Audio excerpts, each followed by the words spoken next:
आप सभी का स्वागत है इस चैनल में स्टडी 24 उदयपुर। आज हम कीमत विभेदीकरण या जिसे विभेदात्मक एकाधिकार या मूल्य विभेद भी कहा जा सकता है उसके बारे में पढ़ेंगे। प्राइस डिस्क्रिमिनेशन, ठीक है, या डिस्क्रिमिनेटिंग मोनोपोली।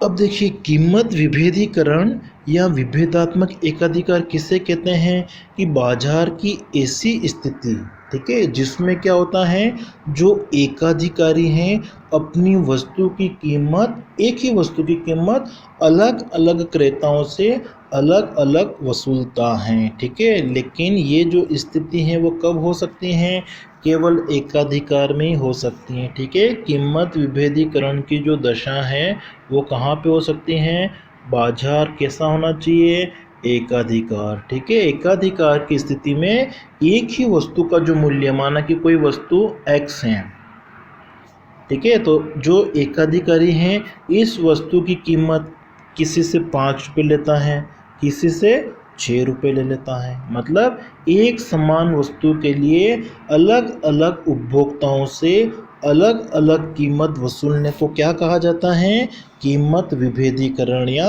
विभेदात्मक एकाधिकार, ठीक है। जैसे हम बिजली विभाग देखते हैं तो बिजली की जो दरें होती हैं वो घरेलू क्षेत्र के लिए अलग होती हैं, कृषि के लिए अलग, व्यावसायिक क्षेत्र के लिए अलग, उद्योगों के लिए अलग, तो सभी के लिए अलग अलग दरें वसूल की जा रही थी। इसको हम क्या कहते हैं, कीमत विभेदीकरण कहते हैं।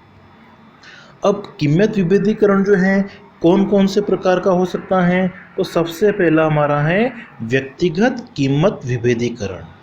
अब व्यक्तिगत कीमत विभेदीकरण में क्या होता है कि जो एकाधिकारी हैं, ठीक है, वो अलग अलग व्यक्तियों से अलग अलग कीमत वसूलता है, ठीक है।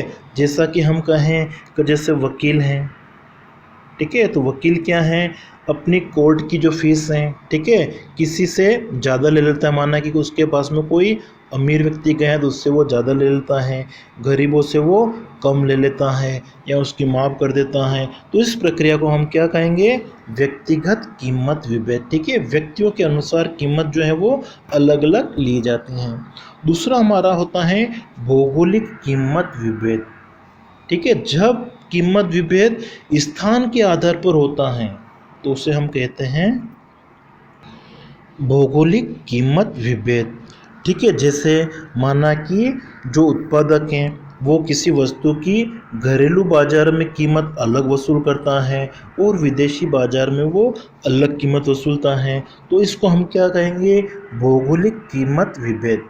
और ये जो स्थिति है कि जब उत्पादक द्वारा एक ही वस्तु की कीमत, जैसे कि माना x वस्तु हैं, तो इसे अपने घरेलू बाजार में अगर वो 5 रुपये में बेचता है और विदेशी बाजार में उसी वस्तु को अगर वो 4 रुपये में बेचता है, तो ये किस स्थिति को दर्शाता है, भौगोलिक कीमत विभेद। और इसे हम क्या कह सकते हैं, राशिपातन, ठीक है। राशिपातन की स्थिति में क्या होता है कि जो उत्पादक हैं वो अपने देश में किसी वस्तु को ज़्यादा कीमत पर बेचता है और उसी वस्तु को विदेशी बाजार में जब कम कीमत पर बेचता है तो उसको क्या कहा जाता है, राशिपातन, ठीक है। तो राशिपातन की जो स्थिति है वो एकाधिकार की स्थिति में हो सकती है, ठीक है, कीमत विभेद की स्थिति में हो सकती हैं। तीसरा हमारा प्रकार है उपयोग कीमत विभेद, ठीक है। जब क्या होता है, उपयोग के आधार पर किसी वस्तु की अलग अलग कीमत वसूली जाती है तो उसको हम कहते हैं उपयोग कीमत विभेद, ठीक है। जैसे बिजली का उपभोग अगर घरेलू कार्यों के लिए होता है तो उसकी कीमत कम होती है, जब बिजली का उपभोग व्यावसायिक कार्यों के लिए होता है, उद्योगों के लिए होता है तो उसकी कीमत क्या होती है, ज़्यादा। तो इस प्रकार की स्थिति को हम क्या कहते हैं, उपयोग कीमत विभेद। नेक्स्ट हमारा है समयानुसार कीमत विभेद। जब किसी एक ही वस्तु की कीमत जो होती है वो अलग अलग समय में अलग अलग वसूली जाती है तो उसको हम क्या कहते हैं, समय अनुसार कीमत विभेद। जैसे टेलीफोन कॉल की जो रेट है दिन के समय में अलग है माने की, और रात के समय में जैसे कम होती है अपेक्षाकृत, तो इस स्थिति को हम क्या कहेंगे, समय अनुसार कीमत विभेद। अब उसके बाद में हम पढ़ते हैं कि जो कीमत विभेद हैं उसकी श्रेणियां कौन कौन सी हो सकती हैं। तो प्रोफेसर पिगू ने कीमत विभेद की 3 श्रेणियां बताई हैं। 3 क्रम की श्रेणियां हम कह सकते हैं। प्रथम क्रम की है, प्रथम श्रेणी का कीमत विभेद होता है, द्वितीय श्रेणी का और तृतीय श्रेणी का। तो सबसे पहले हम देखते हैं प्रथम श्रेणी का कीमत विभेद किसे कहा जाता है। ठीक है, जो प्रोफेसर पिगू हैं उन्होंने कीमत विभेद के बारे में 3 श्रेणियां बताई थी। तो हम पढ़ेंगे सबसे पहली प्रथम श्रेणी का कीमत विभेद, जिसको हम और क्या कह सकते हैं, पूर्ण कीमत विभेद। ठीक है, जो प्रथम श्रेणी का कीमत विभेद उसको क्या कहा जा सकता है, पूर्ण कीमत विभेद। और इस स्थिति में क्या होता है कि एकाधिकारी जो हैं, ठीक है, अपना द्वारा जो भी वस्तु उत्पादित की जा रही है तो उस वस्तु की जो कीमत है वो विभिन्न यूनिट इकाइयों के हिसाब से अगर वसूलता है तो उसको हम क्या कहते हैं, प्रथम श्रेणी का कीमत विभेद। ठीक है, और इसमें जो एकाधिकारी होता है अपनी वस्तु की अधिकतम संभावित कीमत उपभोक्ताओं से वसूल कर सकता है या वसूल कर लेता है। तो इस स्थिति में उपभोक्ता की जो बचत होती है वो क्या होती है, शून्य होती है। क्यों? क्योंकि किसी वस्तु का प्रयोग करने के लिए उपभोक्ता जो कीमत देना चाहता है, ठीक है, और एकाधिकारी उतनी ही कीमत वसूल लेता है। तो इसी स्थिति में उपभोक्ताओं की जो बचत होती है वो सारी की सारी एकाधिकारी द्वारा ले ली जाती हैं। तो ये कहलाता है प्रथम श्रेणी का कीमत विभेद। दूसरा होता है द्वितीय श्रेणी का कीमत विभेद। इस स्थिति में क्या होता है कि जो एकाधिकारी हैं अपने द्वारा जो भी वस्तु उत्पादित की जा रही हैं या जो भी सेवा उत्पादित की जा रही हैं उनकी अलग अलग मात्राओं के लिए अलग अलग कीमत वसूल लेता है। कि आप कोई चीज़ जैसे ज़्यादा लोगे ज़्यादा क्वांटिटी में तो उसकी कीमत कम हो जाएगी। तो इस स्थिति को हम क्या कहते हैं, द्वितीय श्रेणी का कीमत विभेद कहते हैं। और तीसरा होता है तृतीय श्रेणी का कीमत विभेद। ठीक है, इस स्थिति में क्या होता है कि जो एकाधिकारी होता है वो उपभोक्ता समूह को अलग अलग भागों में विभाजित कर देता है, 2 या 2 से अलग भागों में विभाजित कर देता है और फिर सभी से अलग अलग कीमत वसूल लेता है। ठीक है, जैसे माना कि गैस की सप्लाई, गैस का वितरण करना है तो गैस वितरण को अलग अलग भागों में बांट दिया, घरेलू क्षेत्र के लिए और दूसरा बांट दिया व्यावसायिक क्षेत्र के लिए। आप घरेलू क्षेत्र के लिए गैस लोगे तो उसकी कीमत कम हो गई, व्यावसायिक क्षेत्र के लिए लोगे तो कीमत उसकी ज़्यादा होगी। रेलवे का टिकट है जैसे, ठीक है, सामान्य श्रेणी हो गया, रिजर्वेशन हो गया, तो इन सभी में कीमत अलग अलग वसूल ली जाती है। तो उसको हम क्या कहते हैं, तृतीय श्रेणी का कीमत विभेद, जो वास्तविक जीवन में पाया जाता है। ठीक है, तो 3 प्रकार का कीमत विभेद हो सकता है। कीमत विभेद की 3 श्रेणियां हो सकती हैं। प्रथम श्रेणी जो है वो वास्तविक जीवन में नहीं पाई जाती हैं या बहुत कम हम कह सकते हैं। ठीक है, द्वितीय श्रेणी जो होती है वो कहीं कहीं पर देखने को मिल सकती हैं और वास्तविक जीवन में जो पाया जाता है वो होता है तृतीय श्रेणी का कीमत विभेद। ठीक है, जहाँ जहाँ पर भी हम देखते हैं कि अलग अलग समूह में अलग अलग कीमत होती हैं कि जैसे आप बस में जा रहे हो तो उसमें महिलाओं के लिए जो टिकट है वो कम है और पुरुषों के लिए ज़्यादा है, तो ये भी किसको दर्शाता है, तृतीय श्रेणी का कीमत विभेद। तो वास्तविक जीवन में तृतीय श्रेणी का कीमत विभेद ही पाया जाता है। अब हम देखते हैं तो कीमत विभेद जो है उसकी सफलता किन दशाओं के ऊपर निर्भर करती हैं या कौन कौन सी शर्तें हैं कि कीमत विभेद एकाधिकारी द्वारा एक ही वस्तु की कीमत अलग अलग कब वसूली जा सकती हैं। तो सबसे पहले क्या कंडीशन है उसके लिए, मांग की लोच। अगर अलग अलग बाजारों में किसी वस्तु की मांग की लोच अगर अलग अलग है तो ऐसी स्थिति में एकाधिकारी अपनी वस्तु की कीमत अलग अलग वसूल सकता है। तो पहली कंडीशन क्या हो गई, कीमत विभेद के लिए विभिन्न बाजारों में मांग की लोच क्या होनी चाहिए, अलग अलग होना चाहिए। जिस बाजार में मांग की लोच अधिक बेलोजदार होगी, इकाई से अगर कम होती हैं तो ऐसी स्थिति में उस बाजार में कीमत अधिक होगी। और जिस बाजार में मांग की लोच इकाई से अधिक होती हैं या जिसे हम कह सकते हैं अधिक लोचदार, तो वहाँ पर वस्तु की कीमत कम होगी।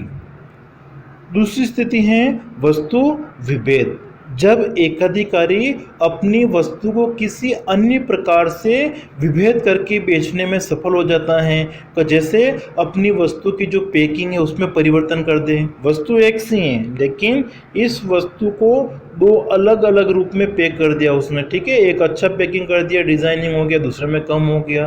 तो ऐसी स्थिति में इसकी वो ज़्यादा कीमत वसूल लेता है, इसकी वो कम कीमत ले लेता है। तो ये ऐसा भी संभव हो सकता है। तीसरी स्थिति हमारी है कानूनी स्वीकृति। जब सरकार के द्वारा किसी को स्वीकृति प्रदान कर दी जाती हैं अलग अलग कीमत वसूल करने के लिए। जैसे बिजली विभाग जो है वो घरेलू क्षेत्र के लिए अलग ले लेता है, कृषि क्षेत्र के लिए अलग ले लेता है, व्यावसायिक क्षेत्र के लिए अलग बिजली दर रखता है। और चौथी स्थिति हमारी है वस्तु या सेवा का जो हस्तांतरण अगर वो संभव नहीं होता है तब कीमत विभेद हो सकता है, ठीक है। जैसे डॉक्टर हैं तो डॉक्टर जो है हर कोई व्यक्ति नहीं कर सकता, उसके लिए जो डिग्री है, जो भी क्वालिफिकेशन होती है उसको पूरा करना पड़ता है, तो इसको हस्तांतरित करना संभव नहीं होता है। वकील की सेवाएं जैसे होती हैं, अध्यापक की जो सेवाएं होती हैं, ठीक है। यहाँ कोई ऐसी वस्तुएं जिनको हम एक स्थान से दूसरे स्थान पर हस्तांतरित नहीं कर सकते हैं तभी कीमत विभेद संभव होगा। माना कि एक बाजार में वस्तु की कीमत 10 रुपये है और दूसरे बाजार में 5 रुपये है, तो लोग 5 रुपये यहाँ से खरीद के और इधर बेचने लग जाएंगे। और जब ऐसा करने लग जाएंगे तब क्या होगा, जो कीमत विभेद है वो नहीं हो पाएगा। जिसका मतलब जब वस्तु का हस्तांतरण करना संभव नहीं हो तभी कीमत विभेद सफल हो सकता है, ठीक है। तो ये कीमत विभेद की सफलता की शर्तें हैं।